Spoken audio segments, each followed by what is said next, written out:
గతేడాది ఇండియాకు ఒలింపిక్స్ పతకాలు తెచ్చిన వారిలో మను భాకర్ ఒకరు. ఈ యువ షూటర్కు 2 పతకాలొచ్చాయి. 2 పతకాలు సాధించడంతో ఆమె రికార్డులను నెలకొల్పారు. ఇంతవరకు బాగానే ఉన్న గత కొద్ది రోజులుగా పారిస్ ఒలింపిక్స్ పతకాలపై చర్చ నడుస్తోంది. చాలా మంది అథ్లెట్లు పతకాలు నాసిరకంగా ఉన్నాయంటూ కంప్లైంట్ చేస్తున్నారు. ఇప్పటికే చాలా మంది తాము గెలుచుకున్న మెడల్స్ ను రిటర్న్ చేశారు. ఒలింపిక్స్ వంటి ప్రపంచ పోటీల్లో ఇచ్చే మెడల్ నాసిరకంగా ఉండటం ఏంటో అంటూ సోషల్ మీడియాలో తెగ చర్చ నడుస్తోంది. అయితే మను భాకర్ అందుకున్న 2 పతకాలు కూడా నాసిరకంగానే ఉన్నాయని తెలిపింది. మను భాకర్ గెలిచిన పతకాలను ఐఓసీకి పంపించనున్నామని భారత ఒలింపిక్స్ సంఘం తెలిపింది.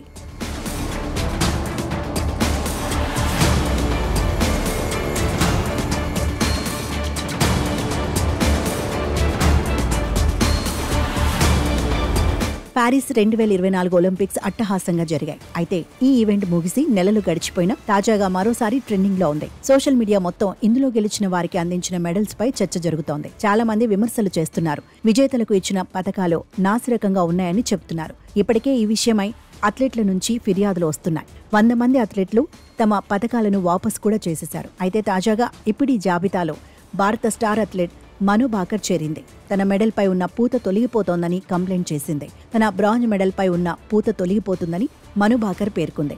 ఈ పారిస్ ఒలింపిక్స్ లో వచ్చిన పతకంలా కనిపించడమే లేదని తెలిపింది. ఎప్పుడో పాతదిలా కనిపిస్తోందని చెప్పింది. అందుకే ముందు జాగ్రత్తగా దాన్ని ఇంట్లోనే షోకేజ్ లో పెట్టామని వివరించింది మను భాకర్. ఒలింపిక్స్ లో గెలిచిన మెడల్స్ తనకెంతో ప్రత్యేకం. అలాంటివి పాడైపోతుంటే బాధగా ఉందని చెప్పింది. పూత పోతుందనే భయంతోనే మెడల్స్ ను అస్సలు బయటకు తీయడం లేదని తెలిపింది.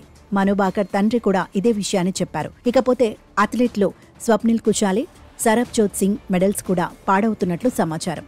మెడల్స్ నాసిరకంగా ఉన్నాయని, పాడైపోతున్నాయని వస్తున్న ఫిర్యాదులపై అంతర్జాతీయ ఒలింపిక్స్ కమిటీ స్పందించింది. లోపాభూయిష్టంగా ఉన్న 2024 ఒలింపిక్ మెడల్స్ ను మార్చి కొత్తవి ఇస్తామని తెలిపింది. అయితే ఈ మెడల్స్ ను ఫ్రెంచ్ ప్రభుత్వ మింట్ సంస్థ మెడల్స్ తయారీ చేస్తోందని, నాణ్యతకు ఆ సంస్థే బాధ్యత వహిస్తుందని పేర్కొంది. పాడవుతోన్న మెడల్స్ ను తీసుకుని వాటి స్థానంలో కొత్తవి ఇచ్చే ప్రక్రియ మరికొన్ని వారాల్లో ప్రారంభం కానుందని చెప్పింది. మరోవైపు చర్చనీయాంశంగా మారిన ఈ విషయంపై ఇండియన్ ఒలింపిక్స్ అసోసియేషన్ అధ్యక్షురాలు పీటీ ఉష కూడా స్పందించింది. మెడల్ నాణ్యత లేనిదిగా గుర్తిస్తే తమ దృష్టికి తీసుకురావాలని చెప్పింది.